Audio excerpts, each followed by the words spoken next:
NaMo सिद्धाणम्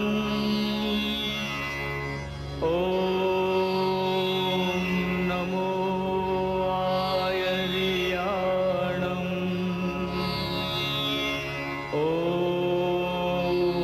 NaMo वज्रायाणम् NaMo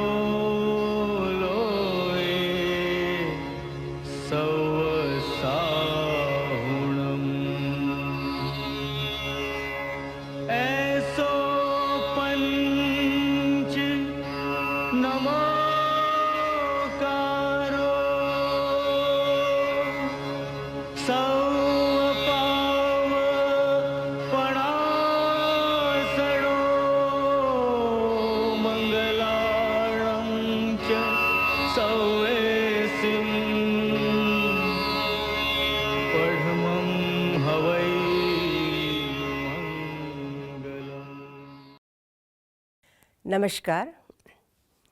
institute of જૈનોલોજીના ઉપક્રમે નિયમિત રીતે યોજાતી વ્યાખ્યાન શ્રેણીમાં આજે આપણે અભયભાઈને સાંભળવા છે.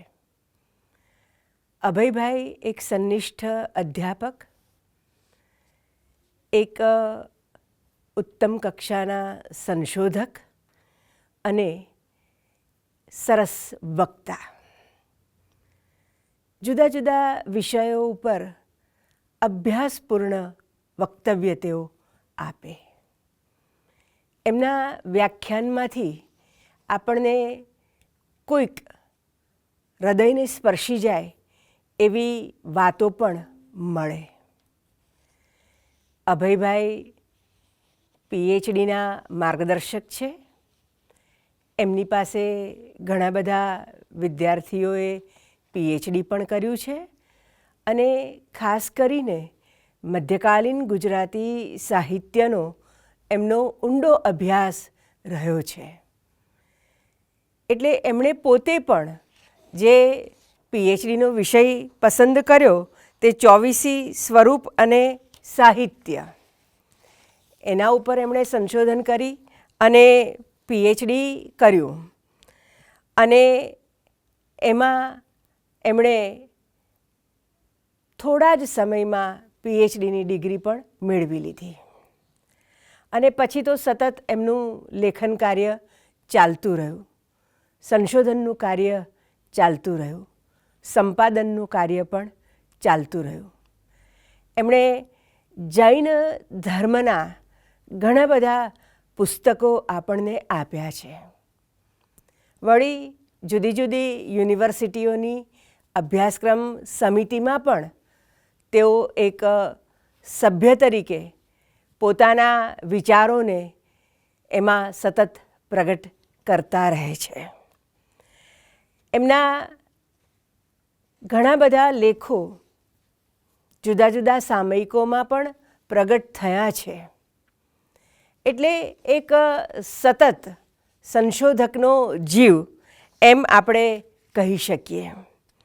મધ્યકાલીન પદ્યકૃતિ વિમર્શ, મધ્યકાલીન ગુજરાતી જૈન કવિતા, શત્રુંજય ગિરિરાજ, જૈન રાસ વિમર્શ, એમના કૃતિઓના શીર્ષકોથી જ આપણને તરત સમજાઈ જાય કે અભયભાઈ જૈન ધર્મના ઊંડા અભ્યાસી છે. ઇન્સ્ટિટ્યૂટ ઓફ જૈનોલોજીના ઉપક્રમે યોજાતી આ વ્યાખ્યાનમાળામાં એમણે અગાઉ અરિહંતના અતિશયો, અરિહંત પ્રભુની ઓળખાણ, ધર્મમાર્ગની ભાવના, નૌકા મૈત્ર્યાદિ ભાવના, ભક્તિથી મુક્તિ જેવા વિષયો ઉપર વક્તવ્યો આપ્યા છે. આવો આજે આપણે એમને સકલાહર્ત 24 તીર્થંકરોની અનુપમ સ્તુતિ એ વિશે સાંભળીએ. નમો જીનાણમ ઋષભાદિ વર્ધમાનાંત જીનેભ્યો નમો નમઃ. 24 જીનવરા તિથ્યરામે પશ્યંતુ. આપનો આજનો વિષય છે શ્રી હેમચંદ્રાચાર્યકૃત સકલારથ સ્તોત્રમાં 24 જિનેશ્વરોની અનુપમ સ્તુતિ.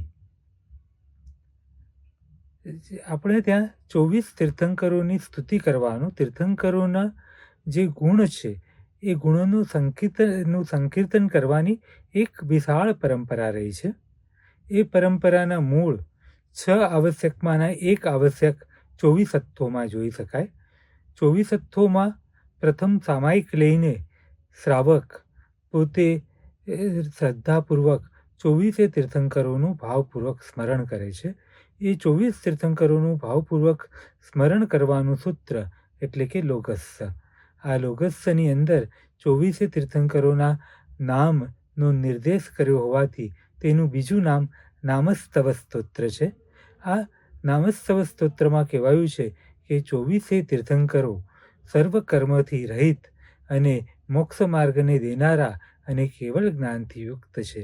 તો આ લોગસ્સ સૂત્રથી પ્રેરિત થઈને અનેક આચાર્યોએ પોતે જ્યારે વિશિષ્ટ ગ્રંથોની રચના કરે, મહાકાવ્યોની રચના કરે, ત્યારે પ્રારંભમાં મંગલાચરણમાં 24 તીર્થંકરોને નમસ્કાર કરતા હોય છે.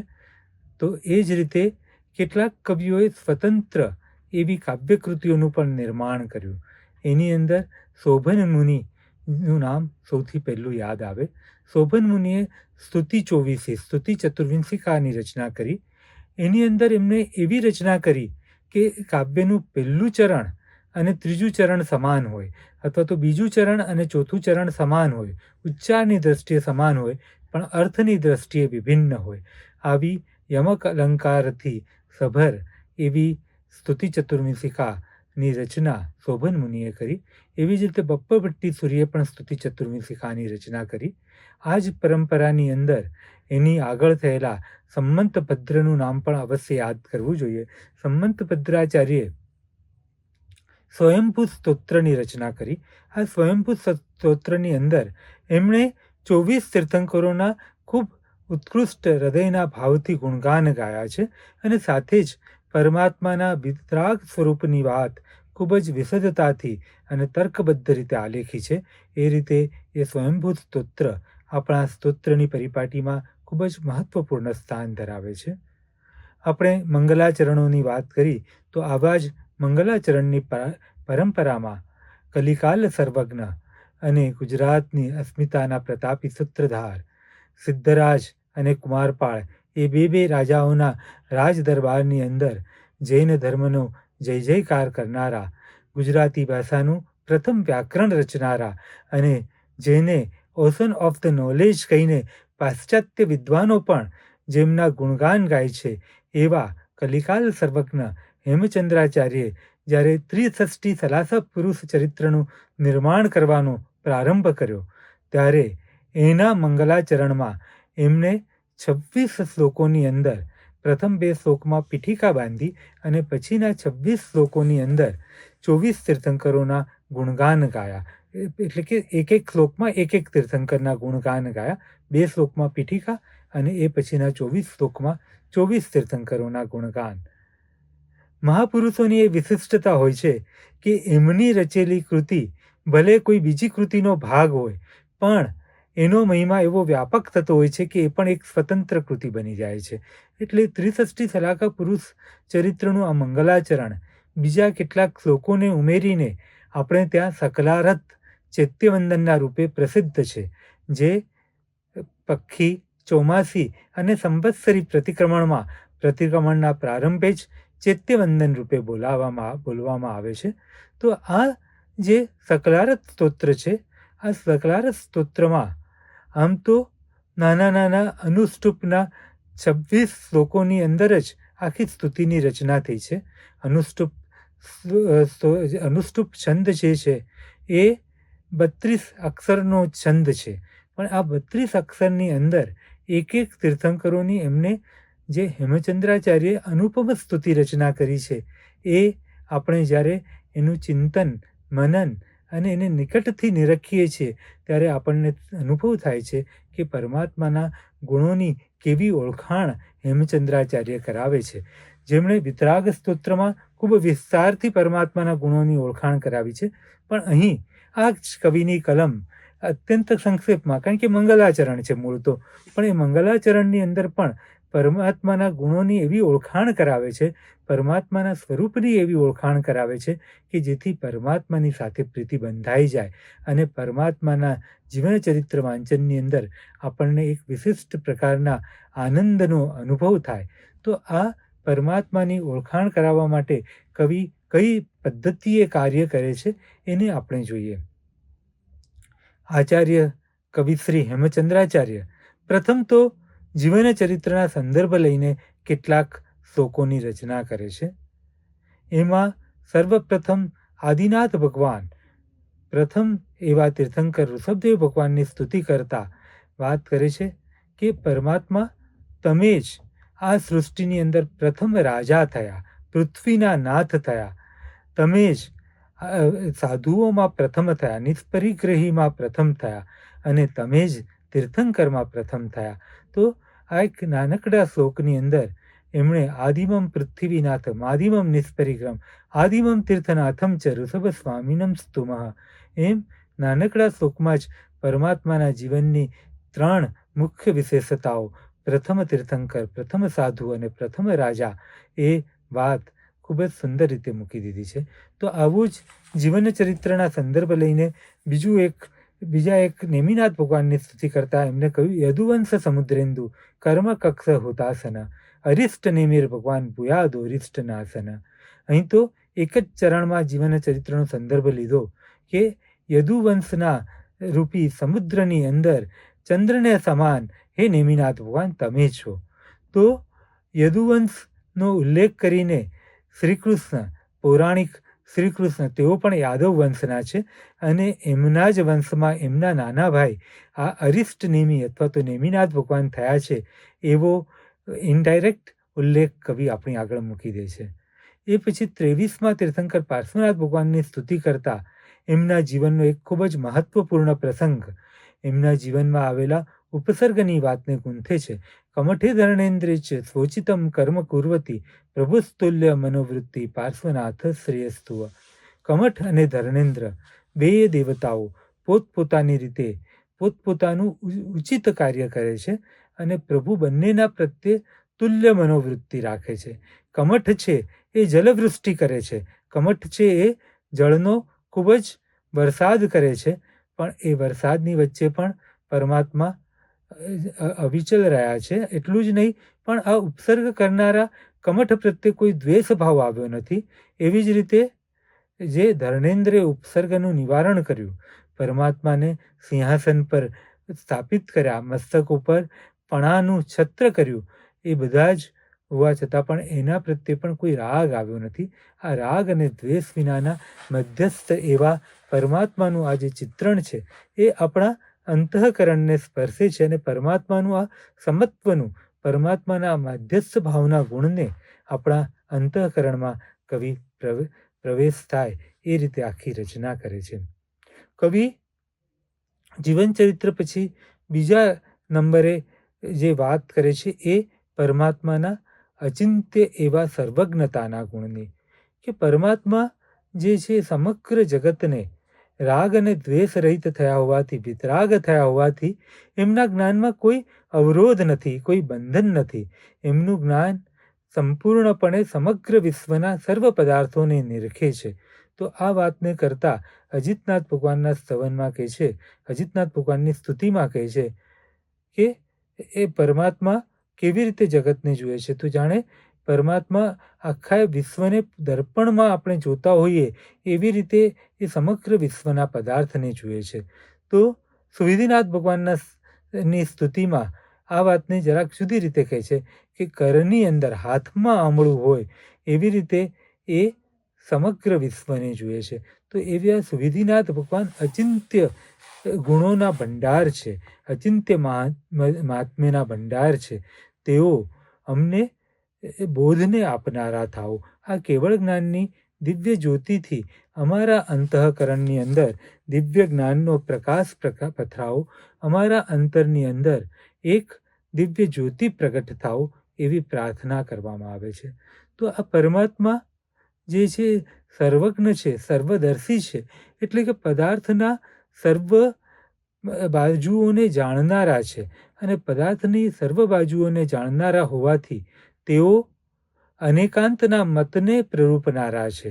તેઓ વસ્તુની એક બાજુને રજૂ કરનારા નથી, એ વસ્તુના અનેક પાસાઓને ખૂબ સુંદર રીતે રજૂ કરનારા છે.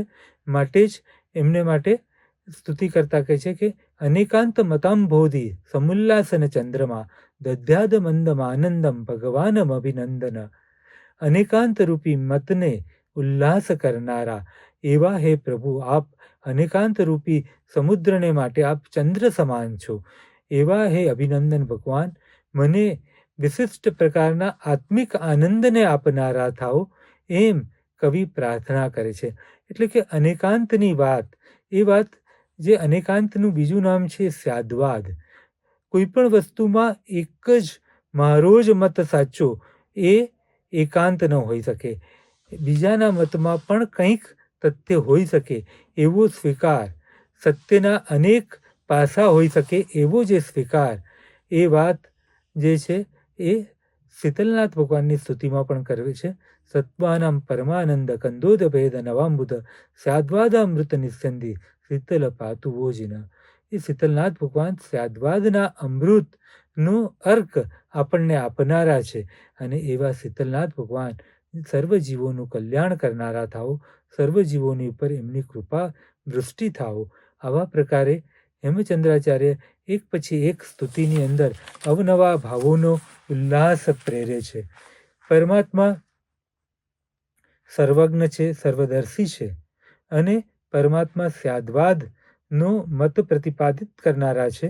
એવી વાતને રજૂ કર્યા પછી જ કવિ આગળ વાત કરે છે કે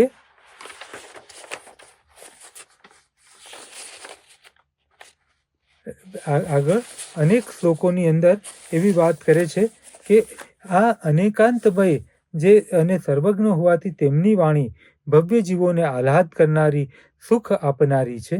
તો આ ભવ્ય જીવોની વાણી, ભવ્ય જીવોને માટે આ વાણી કેવી છે એની વાત જુદા જુદા શ્લોકોમાં સુંદર રીતે કરે છે. તો કહે છે કે આ વિશ્વરૂપી બગીચો છે. આ વિશ્વરૂપી બગીચો છે, એની અંદર નાનકડી એવી નહેર, જેને નીક કહેવાય, એવી નીક દ્વારા બધે પાણી પહોંચે છે. તો આ જગતમાં સુખરૂપી જલને પહોંચાડવાનું કામ, આ જગતની અંદર જે દુઃખ દારિદ્ર્યથી પીડિત એવા આ જગતની અંદર, આ વિશ્વરૂપી બગીચાની અંદર શીતલતાને આપવાનું, એને પોષણ આપવાનું કામ પરમાત્માની વાણી કરે છે.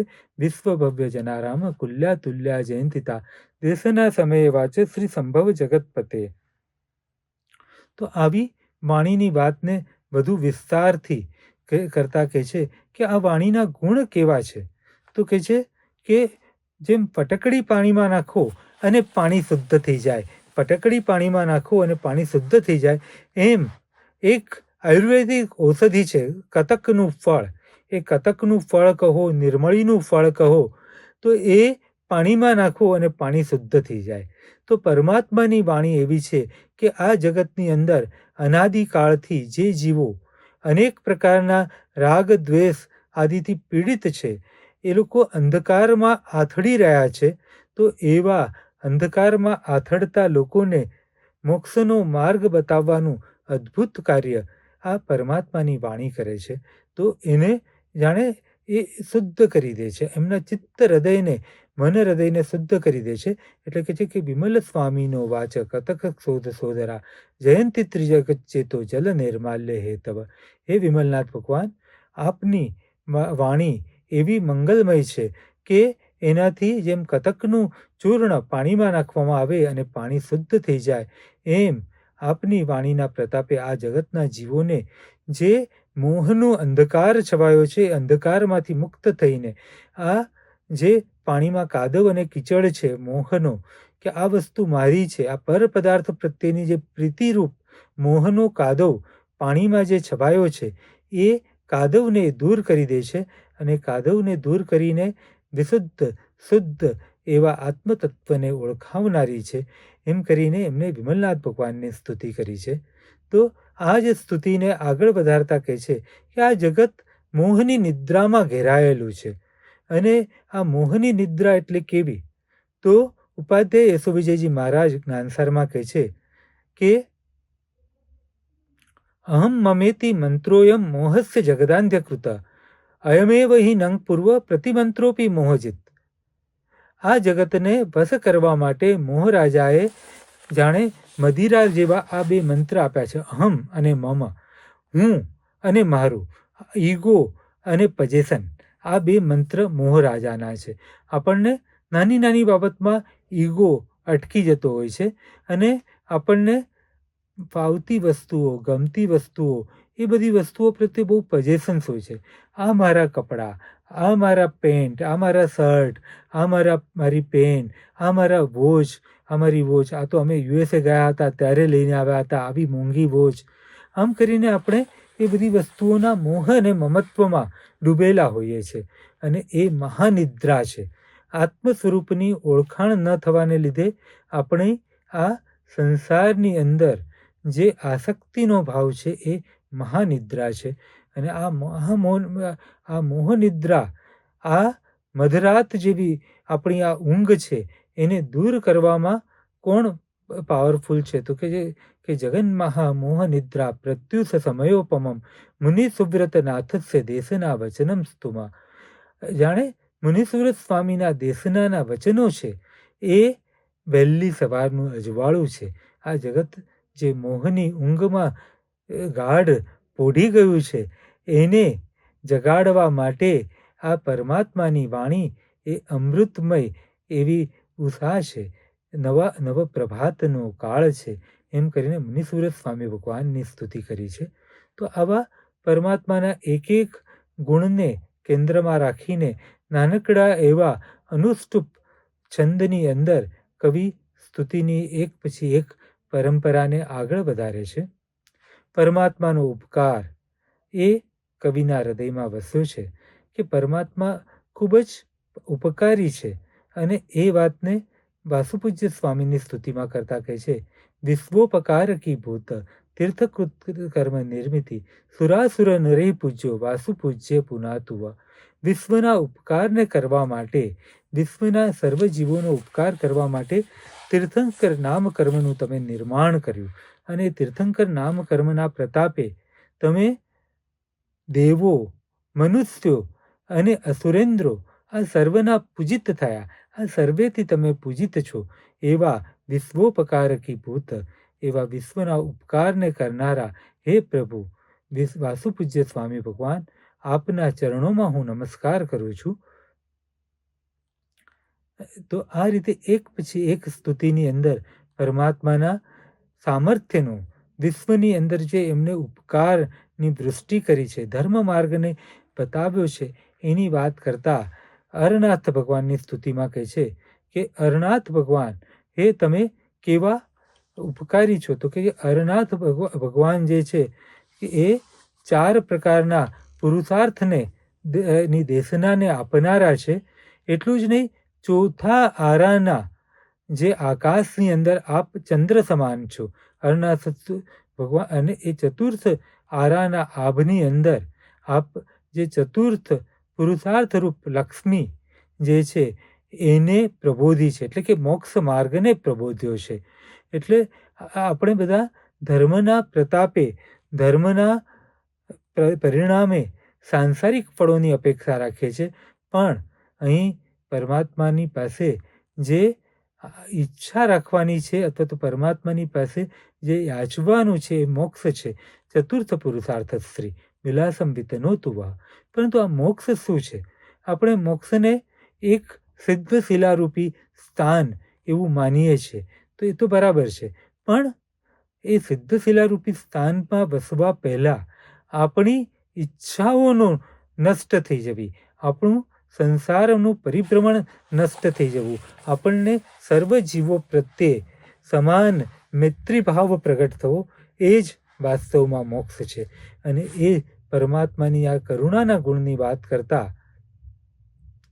મહાવીર સ્વામીની જે સ્તુતિ છે એની અંદર ખૂબ સુંદર રીતે વાત કરે છે કે પરમાત્માની ઉપર અનેક ઉપસર્ગો થયા, કેટલા ઉપસર્ગોની પરંપરા જીવનમાં થઈ, પણ દરેક ઉપસર્ગને અંતે ઉપસર્ગ કરનારના પ્રત્યે પ્રભુના હૃદયમાં અપાર પ્રેમ, અને આ અપાર પ્રેમને લીધે એ ઉપસર્ગકર્તાઓનું જીવન પલટાઈ ગયું. ચંડકોશીઓ પગમાં ડંખ્યો, પણ એને પણ તમે સમ્યક્ત્વનું દાન દીધું અને આયુષ્યના અંતે 8મા દેવલોકમાં દેવ બન્યો. શૂલપાણી યક્ષે એક જ રાતમાં અનેક ઉપસર્ગો કર્યા, પણ એને પણ સમતાપૂર્વક સન્માર્ગે વાળ્યા અને એ પોતે બ્રહ્મશાંતિ યક્ષ નામે વિખ્યાત બન્યા.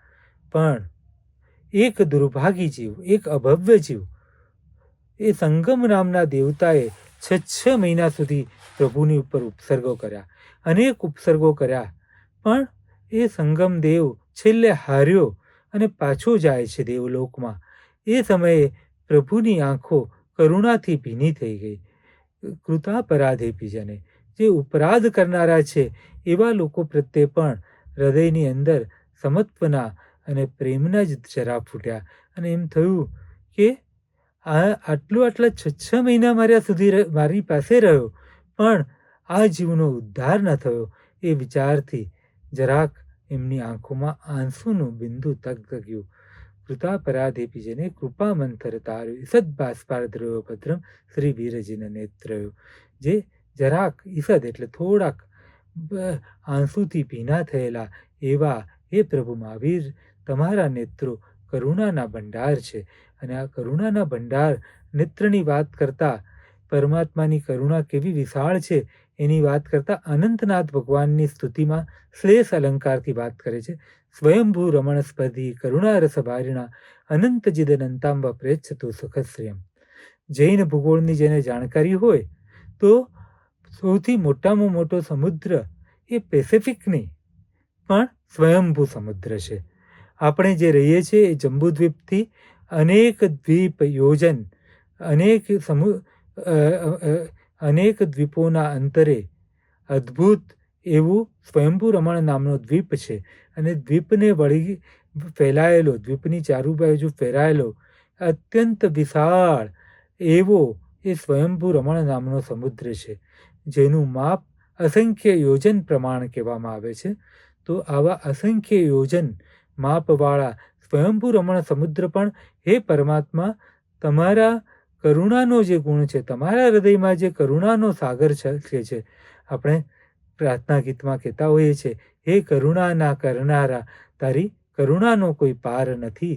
તો એવા હે પ્રભુ, આપ કરુણારસના ભંડાર છો. સ્વયંભૂ રમણ સ્પર્ધી, એ મહાસાગર પણ જેની આગળ ફિક્કો પડી જાય, એ પણ જેની આગળ સ્પર્ધા ન કરી શકે એવા અપ્રતિમ, એવા અનંત કરુણાના ભંડાર છો. જો કવિ જે છે એ બહુ સહજ રીતે પરમાત્માના નામનો એક પ્રાસ જોડી દે છે. તો આ પરમાત્માનો ધર્મ કેવો છે એની વાત પણ ધર્મનાથ ભગવાનની સ્તુતિમાં ધર્મનાથ ભગવાનના નામનો શ્લેષ અલંકાર પ્રયોજીને કરે છે. ધર્મનાથ ભગવાન જે છે એ કેવો ધર્મ બતાવે છે, તો કે કલ્પદ્રુમ જેવો, કલ્પવૃક્ષ જેવો ધર્મ બતાવે છે, જે સેવનારાઓને ઈચ્છિત વસ્તુને આપનાર થાય. આપણા ત્રીજા આરામાં ઋષભદેવ ભગવાનનો સમયની પહેલાં, એ સમયે આ પૃથ્વીલોક પર કલ્પવૃક્ષ હતા અને 10 પ્રકારના કલ્પવૃક્ષની પાસે મનુષ્ય જે ઈચ્છે એ ઈચ્છે કે મને ભોજન જોઈએ તો ભોજન મળી જાય. જે દિવ્ય ધ્વનિને જગાવનારા કલ્પવૃક્ષ હોય તો ત્યાંથી મ્યુઝિક પણ મળી જાય, એને ઉત્તમ પ્રકારના વસ્ત્રો પણ મળી જાય, એટલે કે મનુષ્યની સર્વ ઈચ્છાની પૂર્તિ કરે એવું આ ધર્મ છે. તો કલ્પદ્રુમ સધર્માણામ મિષ્ટ પ્રાપ્તો શરીણામ ચતુર્ધા ધર્મ દિષ્ટારમ. પણ આ ધર્મનું આંતરિક સ્વરૂપ શું છે, તો કે એ 4 પ્રકારનો ધર્મ છે. તો એ 4 પ્રકારનો ધર્મ તો કયો, તો કે છે કે દાન, શીલ, તપ અને ભાવ. તો આ દાન, શીલ, તપ અને ભાવ રૂપી ધર્મ માર્ગનું પ્રતિપાદન આ ધર્મનાથ ભગવાને કર્યું છે. એમ કરીને પ્રભુ ધર્મનાથ ભગવાનની સ્તુતિ કરે છે. કવિની નજર એક પછી એક અનેક તીર્થંકરો, આ 24 તીર્થંકરોની સ્તુતિમાં લાગ્યું છે. પ્રારંભે જ એમને પ્રતિજ્ઞા કરી છે કે આ સકલ અરહતની હું સ્તુતિ કરીશ, કારણ કે તેઓ પ્રતિષ્ઠાનમ એટલે કે તે શિવ માર્ગની વિશે સ્થિર થયેલા છે. અને આ પૃથ્વીલોક, આકાશલોક, સ્વર્ગલોક અને પાતાળલોક એમ 3 લોકના સ્વામિત્વને ધરાવે છે. તો એમનામાં જે આરહંત્યનું તત્વ છે, એટલે કે એમનામાં આ જગતને ઉપકાર કરનારું એવું અરહંતને અરહંત બનાવનારું, એટલે કે અરિહંતપણું, એ અરિહંતપણાની વાત, એટલે કે સર્વજ્ઞપણાની વાત, સર્વદર્શીપણાની વાત, એમના કેવળ જ્ઞાનની વાત, એમના અદ્ભુત એવા જ્ઞાનાતિશયની વાત, અને એ બધાથી આગળ વધીને એમનામાં રહેલી અપાર કરુણાની વાત, એમનામાં રહેલા માધ્યસ્થ ગુણોની વાત, આ બધી વાત કવિ સહજ રીતે આ સકલારસ સ્તોત્રના એક શ્લોકમાં ગૂંથતા જાય છે. કવિના ચિત્તમાં એક જે વસ્તુ બેઠી છે કે પરમાત્માના આ 24 તીર્થંકરોના જે અદ્ભુત, અપૂર્વ અને અલૌકિક ગુણ છે એ મારે પ્રગટ કરવા છે, અને એથી જ એક સ્તુતિની અંદર પરમાત્માના આ સામર્થ્યનો આપણને પરિચય કરાવતા જાય છે. એટલે 19માં મલ્લીનાથ ભગવાનની સ્તુતિ કરતા સહજ રીતે જ આ શ્લેષ અલંકારને સુંદર રીતે પ્રયોજે છે. તો કહે છે કે પરમાત્મા કેવા છે? તો પરમાત્મા છે ને નીલવર્ણા છે, અને વાદળ જે નવા વરસાદનું પાણી લઈને આવ્યા હોય એ વાદળ પણ ગાઢા કાળા અને નીલવર્ણા હોય. એટલે કહે છે કે પરમાત્મા આ જગતના સર્વે જીવોને માટે સુરાસુર નરાધીશ મયુર નવ વારિદમ, પરમાત્મા જે સુર અસુર અને મનુષ્યના જે રાજાઓ વગેરે છે એ સર્વેને, ઇન્દ્રોને અને રાજાઓને માટે કેવા છે? એ બધા મયુર જેવા છે ને એ લોકોને માટે નવું વાદળ આકાશમાં આવે, અને કેવું વાદળ આવે ને મોર કેવા ટેહુક ટેહુક કરીને પોતાના અવાજથી આકાશને ભરી દે, આનંદના ઉદ્ગારો કરે, એ મોરના કલસોરને જગાવે, એવા આ પરમાત્મા છે. એમના માટે આનંદમય છે. એટલે આપણે ત્યાં જે વર્ધમાન સક્રસ્તોમાં પણ કહ્યું છે કે નિર્ગ્રંથ પરમ બ્રહ્મ હૃદયાય યોગીન્દ્ર પ્રાણનાથાય ત્રિભુવનકુલ નિત્યોત્સવાય. તો આવા પરમાત્માને હૃદયથી વધાવે છે. અને પછી કહે છે કે આ મલ્લીનાથ ભગવાન કેવા છે? તો કર્મરૂપી વૃક્ષોને ઉખેડી નાખવા માટે હાથી સમાન છે. કર્મરૂપી વૃક્ષોને આ મલ્લીનાથ ભગવાન જે છે એ મલ્લીમ અભિષ્ટુમાં, જેમ કોઈક મલ્લ, બહુ જ પ્રબળ બળવાળો મલ્લ જેમ મોટા મોટા ઝાડોને ઉખાડીને ફેંકી દે, આપણા છોટા ભીમ યાદ આવે, તો એ રીતે આ જે છે મલ્લીમ અભિષ્ટુમાં, ધ્રુમને ઉખેડી નાખવા માટે પરમાત્મા અત્યંત સમર્થ છે. એવી રીતે મલ્લીનાથ ભગવાનની સ્તુતિ કરવામાં આવે છે. તો આ રીતે એ સ્તુતિની આખી જે પરંપરા છે એની અંદર એમના વિશ્વની અંદર કેવું અપૂર્વ સામર્થ્ય વ્યાપ્ત છે, એ સમગ્ર ચતુર્વિધ સંઘના કેવા નાયક છે એની વાત સુપાર્શ્વનાથ ભગવાનની સ્તુતિમાં કરતા કહે છે, શ્રી સુપાર્શ્વ જિનેન્દ્રાય મહેન્દ્ર મૈતાંગ્રય, મોટા મોટા ઇન્દ્રો જેમના ચરણની સેવા કરે છે. નમશ્ચતુર્વર્ણ સંઘ ગગના ભોગ ભાસ્વતે, ચતુર્વિધ સંઘરૂપી ગગનની વિશે સૂર્ય સમાન સર્વજીવો પર પ્રકાશને પાથરનારા એવા હે સુપાર્શ્વનાથ ભગવાન, અમારા સર્વજીવોનું કલ્યાણ કરનારા થાઓ. તો આવા એક પછી એક 24 તીર્થંકરોની સ્તુતિની અંદર અત્યંત ઉલ્લાસથી કવિ જોડાયા છે. 2 તીર્થંકરોના વર્ણોની વાત કરી છે, અને પ્રારંભે જ કહ્યું છે કે ધ્યાન. તો આ ધ્યાનની, આ 2 તીર્થંકરોના વર્ણના નિમિત્તે ધ્યાનની વાત પણ કવિએ બહુ સુંદર રીતે આ શ્લોકોમાં ગૂંથી દીધી છે. પદ્મપ્રભ સ્વામી ભગવાન લાલ વર્ણવાળા છે. આ લાલ વર્ણ જે છે એ આપણે ત્યાં ક્રોધના સિમ્બોલ રૂપે સુપ્રસિદ્ધ છે. તો એ કહે છે કે પદ્મપ્રભ સ્વામી ભગવાન ક્રોધની સામે લડાઈ લડતા લડતા લાલ થયા છે, અને એમની આ લાલ રંગની કાંતિ એ અમને કલ્યાણને કરનારી થાઓ. આ લાલ રંગની કાંતિની વાતની જોડે આપણને તરત જ યાદ આવે કે શુક્લ ધ્યાનાગ્નિ નિર્દગ્ધ કર્મ બીજાય. એટલે શુક્લ ધ્યાન આમ તો શ્વેત વર્ણ છે અગ્નિ, પણ એ કર્મના બીજોને બાળતો હોવાથી લાલ દેખાય છે. એ કર્મને એકદમ નિર્દગ્ધ ભસ્મીભૂત કરી દે. ફરી પાછા કર્મના બીજ ઉગે જ નહીં એવું કરી દે. આપણે ત્યાં કહેવાયું છે કે તપશ્ચર્યા વગેરેથી જે કર્મોને ક્ષય કર્યા હોય એ કર્મ ચૂર્ણ કર્યા જેવું હોય, પણ એની અંદર જ્ઞાનમય તપ જો જોડાય, સકામ નિર્જરા જોડાય, જ્ઞાનયુક્ત તપ જોડાય, ત્યારે એ કેવું ભસ્મીભૂત થઈ જાય, અગ્નિમાં બાળ્યા જેવું થઈ જાય. એટલે જે દેડકા હોય એ દેડકાને જો ચૂરો થઈ ગયો હોય તો પણ વરસાદ પડે તો એમાંથી ફરી નવા દેડકા જન્મે, પણ અગ્નિમાં ભસ્મીભૂત થઈ ગયા હોય તો એ દેડકાની જે રાખ હોય એમાંથી ફરી દેડકા જન્મી શકે નહીં. એટલે આ શુક્લ ધ્યાન રૂપી અગ્નિની વાત પદ્મપ્રભ સ્વામીની અંદર રક્તરંગના નિમિત્તે કરી છે. તો આ જ વાતને વધુ વિસ્તારથી જ્યારે એ શુક્લ ધ્યાનથી સર્વ કર્મો ક્ષય પામે અને પછી જે ઉજ્જવલ નિર્મલ આત્મરૂપ પ્રગટ થાય એની વાત કરતા ચંદ્રપ્રભ સ્વામીના શ્લોકમાં કહે છે, ચંદ્રપ્રભ પ્રભુશ્ચંદ્ર મરીચી નિચયો જ્વાલા મૂર્તિર્મૂર્ત સિત ધ્યાન નિર્મિતેવ શ્રેયસ્તુવ. ચંદ્રપ્રભ સ્વામી ભગવાનની આ મૂર્તિ, આ ચંદ્રપ્રભ સ્વામી ભગવાનની આ નિર્મલ દેહયષ્ટિ દૂધને પણ ફીકું પાડે એવી અત્યંત ઉજ્જવલ એવી આ દેહયષ્ટિ, જાણે આ સમગ્ર દેહ શુક્લ ધ્યાનથી નિર્મિત કરવામાં આવ્યો હોય, શુક્લ ધ્યાનનું જ એ મૂર્તિમંત રૂપ હોય એવું આપણા કવિ કહે છે. એ વાતની સાથે જ આપણા બહુ જ પ્રસિદ્ધ માંતુંગ સુરીની યાદ આવે.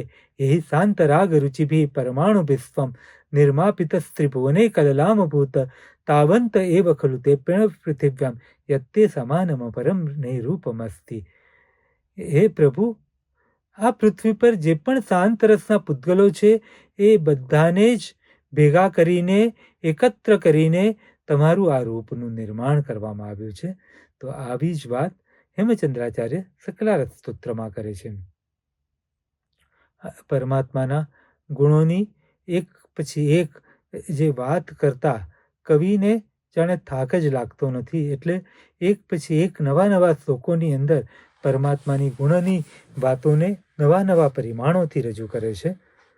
એમના જે વિશ્વની ઉપર એમનું જે અનુપમ રૂપ છે, અનુપમ તેજ છે, એ તેજ કેવું છે તો શાસ્ત્રોમાં એવું કહેવાયું છે કે પરમાત્માના અંગૂઠાની તો વાત જવા દો, પણ જે પગની છેલ્લી આંગળીની અંદર પણ એવું અદ્ભુત રૂપ હોય કે એની આંગળ સમગ્ર સૃષ્ટિના દેવી દેવતાઓ, વિદ્યાધરો, ચક્રવર્તી, ઇન્દ્રોના રૂપ ઝાંખા પડી જાય. તો આ પરમાત્માના અદ્ભુત રૂપની વાત કરતા સુમતિનાથ ભગવાનના શ્લોકમાં કહે છે, ધૃસત કિરીટ સાણાંગ્રો તેજિતાંગ્રી નખાવલી ભગવાન સુમતિ સ્વામી તનોત્વભિમતાની વા. આ સુમતિનાથ ભગવાન ત્રિભુવનના નાથ છે અને એમના પગના નખ અત્યંત ઉજ્જવલ અને અત્યંત પારદર્શી છે કે જેની અંદર એમના ચરણોમાં જે દેવેન્દ્રો મસ્તક નમાવે છે એના અંગૂઠાના પ્રતિબિંબ શોભી ઉઠે છે. તો આવી એક પછી એક સ્તુતિની પરંપરામાં કવિ આ 26 શ્લોકો દ્વારા પરમાત્માની ખૂબ ભાવપૂર્ણ સ્તુતિ કરે છે. વર્તમાનમાં 33 શ્લોકમાં સકલારથ પ્રસિદ્ધ છે. એના અંતિમ જે 7 શ્લોકો છે એ કોઈક ને કોઈક મહાપુરુષોના ઉત્તમ શ્લોકોની રચનાઓને જોડવામાં આવી છે અને એ પણ ખૂબ જ ભાવપૂર્ણ છે. એમાં રામની એક સ્તુતિ બહુ પ્રસિદ્ધ છે કે જેમાં 8 વિભક્તિઓમાં રામની સ્તુતિ કરવામાં આવી હોય. તો અહીં પણ એવી જ 8 વિભક્તિઓમાં સુશોભિત એવી પરમાત્માની સ્તુતિ મળે છે અને એ રાગની દ્રષ્ટિએ પણ બહુ સુંદર છે. અહીં અનુષ્ટુપ છંદની જગ્યા પર બીજા છંદો પ્રયોજાય છે, પણ એ છંદનું જ્યારે આપણે પ્રતિક્રમણમાં જ્યારે એ પ્રભુ મહાવીરની 8 વિભક્તિમાં સ્તુતિ કરવામાં આવતી હોય છે ત્યારે જ્યારે ગાવામાં આવે છે ત્યારે એ લોકોના હૃદયને ખૂબ જ કર્ણપ્રિય બની જતી હોય છે અને અત્યંત સુમધુર છે. વીર સર્વ સુરા સુરેન્દ્ર મહિતો વીરંબુધા સંશ્રિતા વીરેણાભ્યત સ્વકર્મ નિચ વીરાય નિત્યમ નમ વીરાતીર્થમિદમ પ્રવૃત્તમતુલમ વીરસ્ય ઘોરમ તપો વીરે શ્રી કીર્તિકાંતિ નિચ શ્રી વીરભદ્રમ દિશ. અનેક આચાર્યો, અનેક શ્રાવકો અને સાધ્વી ભગવંતો આ બધાના સુમધુર શ્લોકો સ્વરમાં આ સ્તુતિની જ્યારે વાત કરવા થાય છે, સ્તુતિનો પાઠ થાય છે, ત્યારે પરમાત્મા મહાવીરનું એક દિવ્ય વ્યક્તિત્વ આપણી નજર સામે તરવરે છે કે કેવા પ્રભુવીર, કેવા પ્રભુવીર. વીર જે છે એ સર્વ જગતના નાયક છે અને વીર છે એ પ્રભુ સર્વ પ્રકારની દ્યુતિ, મતિ, કીર્તિ આ બધાનો સંચય લઈને બેઠા છે અને વીરેણાભ્યતસ્વ કર્મ નીચયું, પોતાના પ્રયત્નથી સર્વ કર્મોનો નાશ કરનારા છે અને આ વીર આ જગતનું કલ્યાણ કરનારા, અમને કલ્યાણને આપનારા થાઓ. આવ્યો અદ્ભુત પ્રભુ વીરના વ્યક્તિત્વની એક એક રેખાઓનો ઉઘાડ 8 વિભક્તિઓના માધ્યમથી કવિએ કર્યો છે. તો એવી જ રીતે બીજા શ્લોકોની અંદર જે સર્વ પરમેષ્ટિઓમાં પ્રભુ મહાવીર પ્રથમ છે એવી વાત કરવામાં આવી છે. તો એવી જ રીતે એ પરમાત્મા મહાવીર આ જગતના સર્વ જીવોને માટે પરમ આદરણીય છે. એ રીતે પરમાત્માના પ્રત્યેના જે ચરમ તીર્થંકર છે પ્રભુ મહાવીર, એટલે એમને માટે 4-4, 5-5 શ્લોકોની અંદર જુદી જુદી રીતે આદરના ભાવને અંકિત કર્યો છે. એ પછી વિવિધ તીર્થોની વાત કવિ ગૂંથી લે છે. વિવિધ તીર્થોની વાત બહુ સહજ રીતે ગૂંથે છે અને એની પહેલા વિતરાગ સ્વરૂપની ઓળખાણ કરાવતો એક શ્લોક મૂકે છે. પ્રભુ મહાવીરની સ્તુતિની વચ્ચે પણ એક શ્લોક એવો છે કે જેની અંદર સમગ્ર વિશ્વના જીન મંદિરો, મનુષ્યોએ નિર્મેલા, દેવોએ નિર્મેલા અને જે સ્વયં શાશ્વત છે એવા એ પ્રકારના સર્વ જીનેશ્વરોના ચૈત્યોનો નમસ્કાર કરવામાં આવ્યો છે. એ પછી પરમાત્માના વિતરાગ સ્વરૂપની ઓળખાણ કરાવતું બહુ અદ્ભુત એવો શ્લોક કવિ આપણી આગળ મૂકે છે કે જેની અંદર એ આપણને પરમાત્મા સ્વરૂપની ખૂબ સુંદર રીતે ઓળખાણ કરાવે છે. પરમાત્મા જાણે કેવા છે? તો પરમાત્મા કહે છે કે સિંહ સમાન છે. એ પરમાત્મા દિવ્ય અગ્નિ સમાન છે. એ હૃદય મંદિરમાં આવે તો અનેક ભવના પાપ પ્રદીપને ભસ્મીભૂત કરી દે એવું અપૂર્વ સામર્થ્ય છે. આપણા પાપના પુંજને ભસ્મીભૂત કરનારા પરમ પ્રદીપ છે. તો એવી જ રીતે સિદ્ધિ વધુ, જે મુક્તિરૂપી વધુ છે, એના ગળાની અંદર અનેક આભૂષણો છે, પણ એની અંદર હાર સમાન એવા આ તીર્થંકરો છે. આ મોક્ષનગરે જે 15 ભેદે સિદ્ધ થાય છે એમાં તીર્થંકરોનું જે છે એ સિદ્ધત્વની, ભલે સિદ્ધ અવસ્થામાં સૌ સમાન છે, પણ એમને આ જગત પર જે ઉપકાર વરસાવ્યો છે એને લીધે એ જાણે અલંકાર સમાન સુશોભિત લાગે છે. અને 18 પ્રકારના દોષોરૂપી હાથીઓ આ જગતની અંદર પ્રવર્તે છે અને તેને હણવા માટે અત્યંત શક્તિમાન, અત્યંત સામર્થ્યવાન એવા સિંહ સમાન પ્રભુ છે. આપણને ઉપાધ્યાય યશો વિજયજીની યાદ આવે, તું મુજે હૃદયમાં વિચરે સિંહ જો, તો મને આ પાપરૂપી હાથીઓની કોઈ બીક નથી. આવી વાત ઉપાધ્યાય યશો વિજયજીના સ્તવનમાં વારંવાર આવે. અને એવા હે વિતરાગ ભગવંત, આ જગતના સર્વ જીવોનું કલ્યાણ કરનારા થાઓ, સર્વ પ્રકારે મોક્ષનો માર્ગ પ્રતિબોધનારા થાઓ. આવી ભાવના સાથે એ શ્લોક સમાપ્ત થાય છે. અને અંતિમ શ્લોકની અંદર આ પૃથ્વીલોક પર આવેલા વિશિષ્ટ એવા મહિમાવંત તીર્થોની સ્તુતિ કરવામાં આવે છે. તો પ્રથમ તો 24 તીર્થંકરો જ્યાં ની મૂર્તિની જ્યાં સ્થાપના કરવામાં આવી છે અને પ્રથમ તીર્થંકર જ્યાંથી મોક્ષે ગયા છે એવા અષ્ટાપદ તીર્થની સ્તુતિ કરવામાં આવે છે. એ પછી જે સમ્મેશ શિખર જ્યાંથી 20 તીર્થંકરો મોક્ષે ગયા છે એની વાત કરે છે. અને એ પછી વાત કરે છે પ્રસિદ્ધ મહિમા શત્રુંજયો મંડપ.